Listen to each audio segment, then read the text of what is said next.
Hi there, Assel. Let's take a look at your new set of essays. We've got traditional food being replaced by fast food and the negative impact it has on families, individuals, and society. Let's see what you wrote. Experts throughout both developing...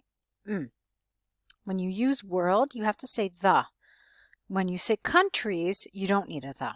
Okay, so experts throughout both the developing and developed world have debated whether junk food has a negative impact on the population. This essay will discuss both sides using examples from the UK government and Oxford University to demonstrate points and prove arguments. Okay, now I'm not sure if we've talked about this in your other corrections, but this is an essay that is asking you to what extent do you agree or disagree. Okay, one of the things that you need to know for task achievement is that you have to make your position clear throughout the essay. Throughout means from the beginning to the end. So in other words, from the introduction, your position should be clear. What's your position?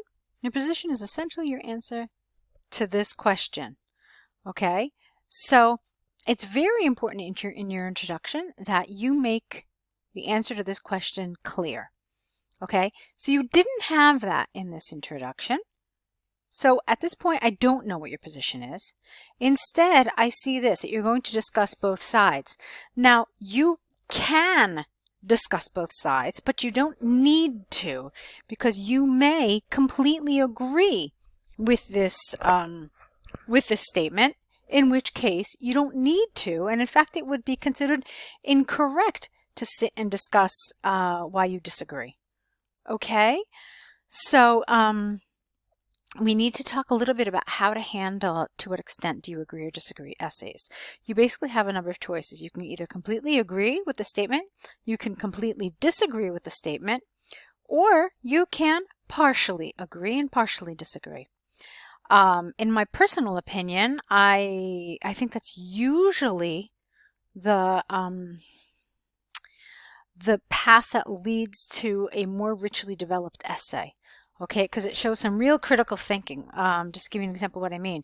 You could say, for example, yes, this new trend is having a detrimental impact on families and individuals, but I think on the whole it benefits society remarkably.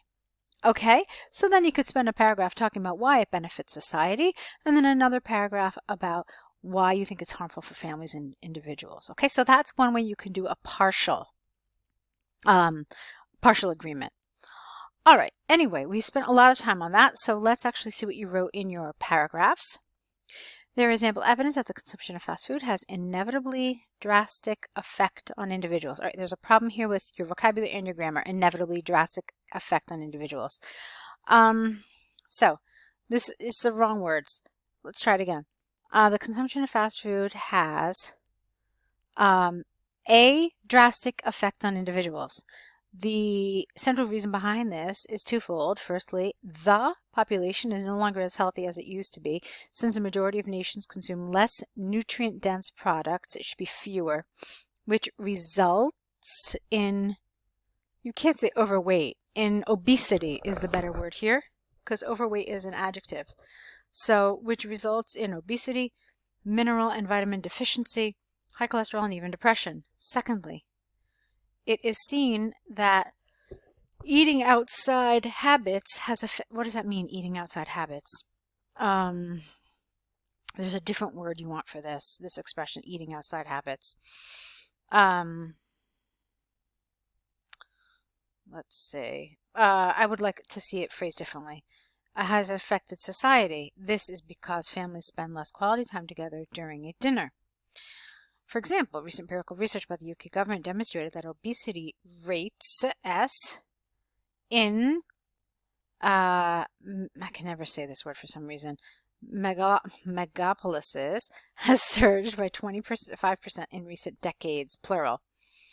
It is conclusively clear that the replacement of home-cooked meals by fast food meals has a tremendously negative effect on society. Okay, so let's talk about this. So what did you tell us here? You said that it has a negative effect on individuals. Okay. And you said that we're eating less nutrient dense foods. I wanted you to link this more to fast food. So for example, let's see, how could you have done it? So firstly, the population is no longer as healthy as it used to be, since fast foods typically are less nutrient dense, resulting in nations with high rates of obesity, mineral and vitamin deficiency, high cholesterol, and even depression. Okay, that would have worked a little better. So explain to us that it's the food, it's the fast food itself that's causing this. Okay, and then it's not so much the eating out is the problem. That's not really what I wanted you to focus on, but really this idea of fast food. Okay, this kind of junk food that we, maybe street food, maybe, burgers and hot dogs and all this kind of stuff. So it's not the eating out, because you can go out to eat, at a 5-star restaurant. But that's not what we're concerned with here. It's junk food that's the problem. Okay, so you needed to make this more explicit.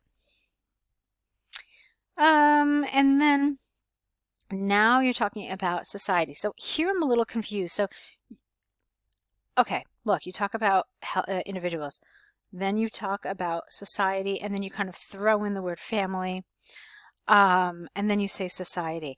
I would have liked to see this organized a little more clearly. So let me show you what I mean. For example, there's ample evidence that the consumption of fast food affects multiple layers of society, including families and individuals. Okay, so this way you have a very clear topic sentence showing us that, you know what, IELTS people, I saw that you want me to talk about families, individuals, and society.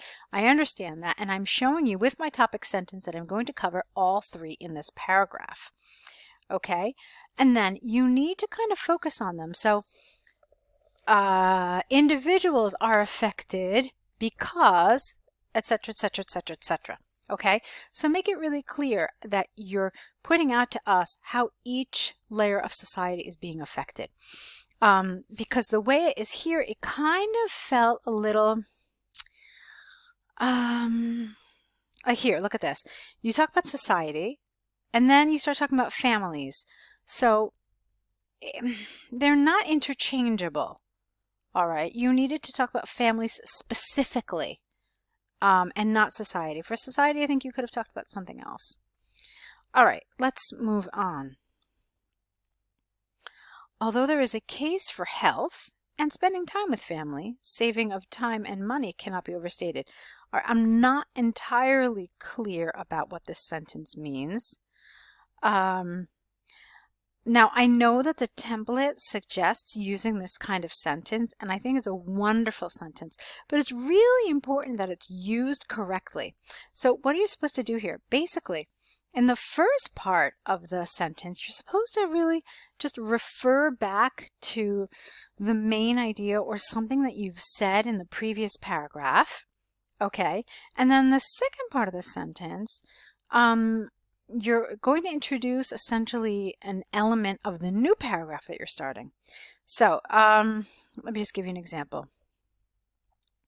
Although there is a case for the detrimental effects of fast food on our world today, the money and time saved with fast food the importance of money and time saved with fast food cannot be overstated.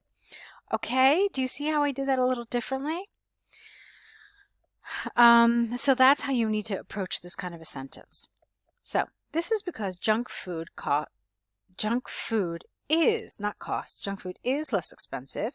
Therefore, it might be beneficial for individuals who live on a tight budget. Additionally, it saves a tremendous amount of time.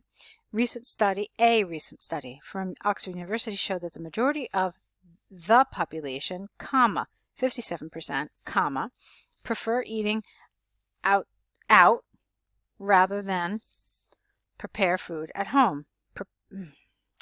For eating out rather than preparing food at home. Consistent with this line of thinking is that even though fast food products negatively influence society's health, get rid of the on here, individuals would still be in favor of it.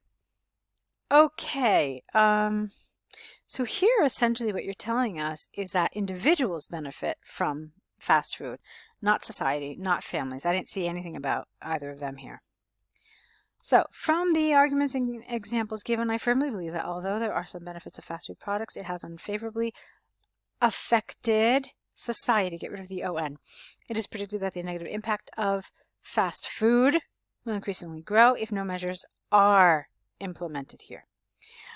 Okay. So, I saw a lot of things I really liked in this essay.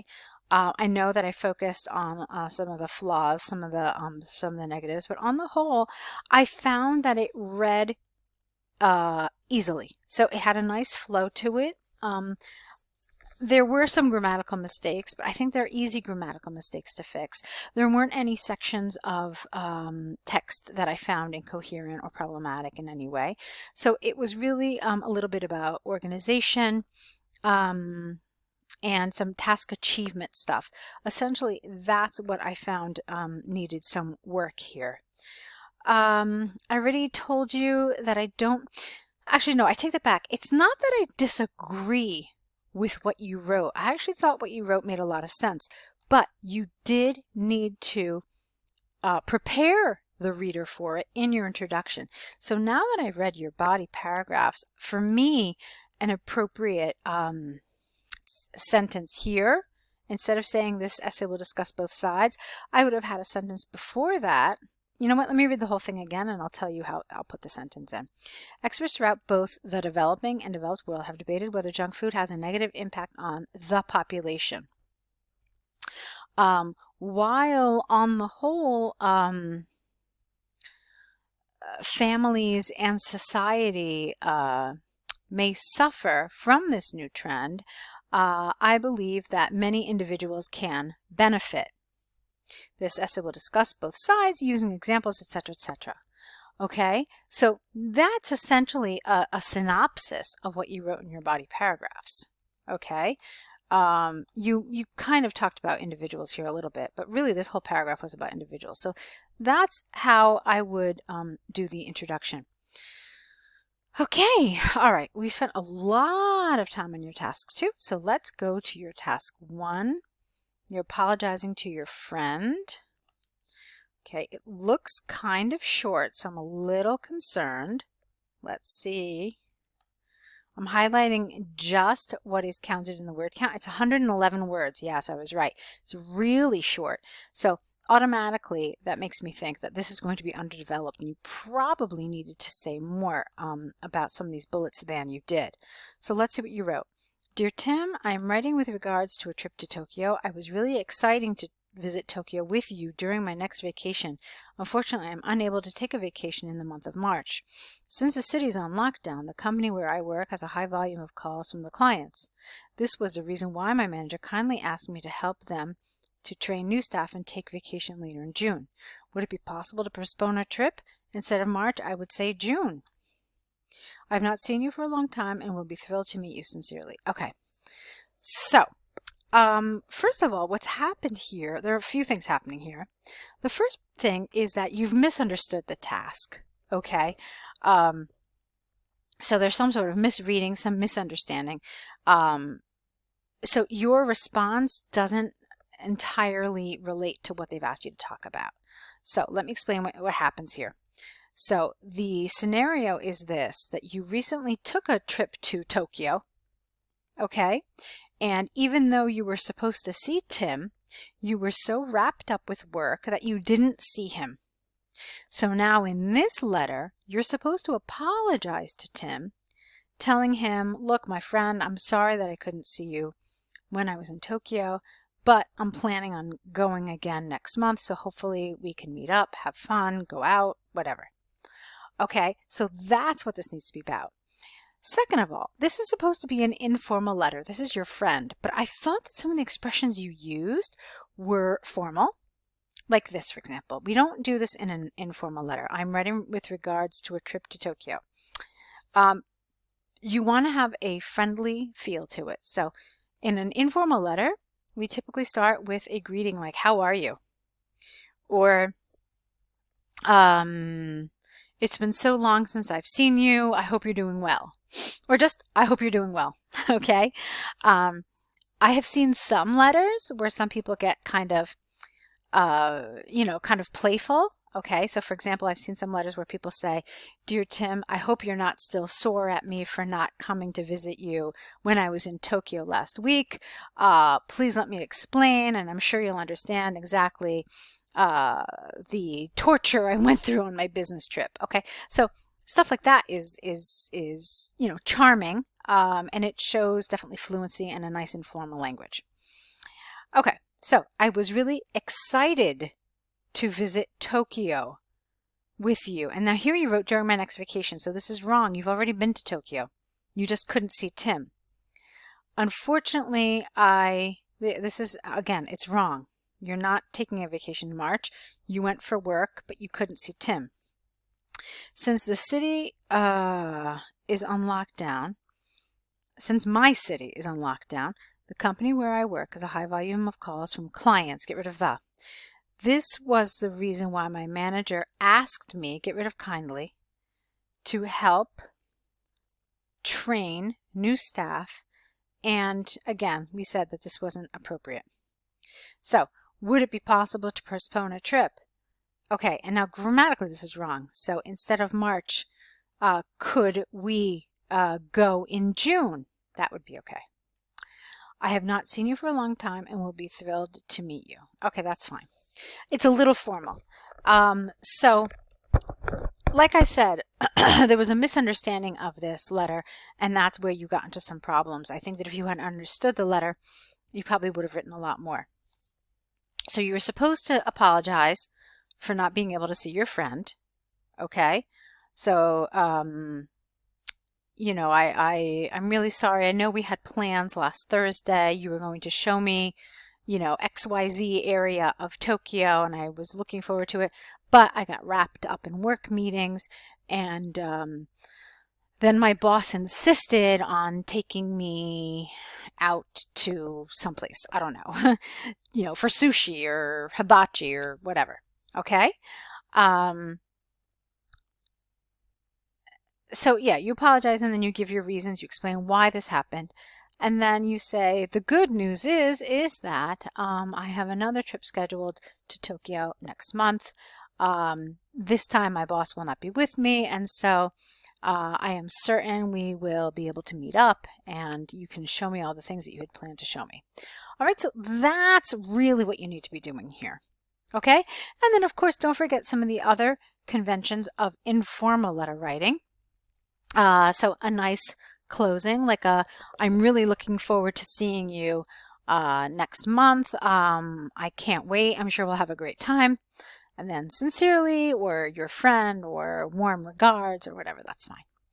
Okay, so go ahead, correct these. Let's see them corrected. Let's see new essays from you. And if you have any questions or any comments, let me know in your next email. Okay, good luck.